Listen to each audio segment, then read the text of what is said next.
लो भैया, power star Pawan Singh का दूसरा गाना का एल्बम आ चुका है जो चूड़ी हरी हरी आप लोगों ने सुना होगा। हरी हरी ओढ़नी जो ग्राउंड लेवल पे इतना ज्यादा बज गया था, हल्का मचा दिया था।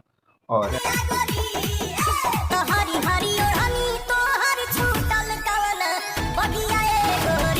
ट्रैक्टर टेम्पू हर एक जगह बजा हरी हरी ओढ़नी।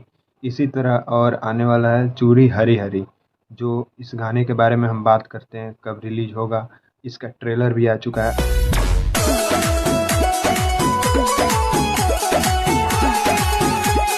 आप आप ये वीडियो जब देखेंगे उस समय तक गाना भी आ चुका होगा। चलिए हम बात करते हैं इस गाने के बारे में।